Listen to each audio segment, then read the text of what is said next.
అనంతపురం పట్టణంలో ముస్లిం మైనార్టీ నేత మహబూబ్ ఖాన్ ఆధ్వర్యంలో రంజాన్ తోఫా పంపిణీ కార్యక్రమం జరిగింది. అర్బన్ ఎమ్మెల్యే దగ్గుబాటి వెంకటేశ్వర ప్రసాద్ ముఖ్య అతిథిగా హాజరై ముస్లింలకు రంజాన్ తోఫా పంపిణీ చేశారు. హజ్ యాత్రికులకు ఇచ్చే ఆర్థిక సహాయం 60,000కు టీడీపీ ప్రభుత్వం పెంచిందని అన్నారు. నగరంలోని 120 మసీద్ల అభివృద్ధికి ప్రభుత్వం ప్రాధాన్యత ఇస్తుందని అన్నారు ఎమ్మెల్యే దగ్గుపాటి. ఈరోజు అనంతపురం అర్బన్ నియోజకవర్గంలో ముస్లిం మైనార్టీ సోదరుడు మహబూబ్ ఖాన్ ఆధ్వర్యంలో రంజాన్ తోఫా కార్యక్రమం ఏర్పాటు చేయడం జరిగింది. దానిలో భాగంగా ఇక్కడికి ఆజాద్ నగర్ 40 డివిజన్కి రావడం జరిగింది. ముస్లిం మైనార్టీ సోదరులు అంటేనే మా ముఖ్యమంత్రి నారా చంద్రబాబు నాయుడు గారికి ప్రత్యేకమైన అభిమానం.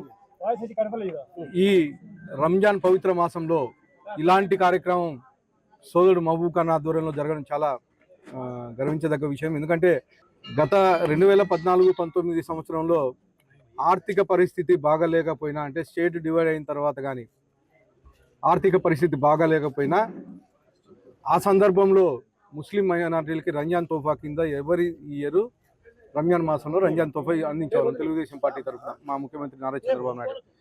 అలాంటి రంజాన్ తోఫాని 2019-24లో జగన్మోహన్ రెడ్డి క్లోజ్ చేసి, అంటే ముస్లిం మైనార్టీలకి బెనిఫిట్ రాకోకుండా చేయడం జరిగింది.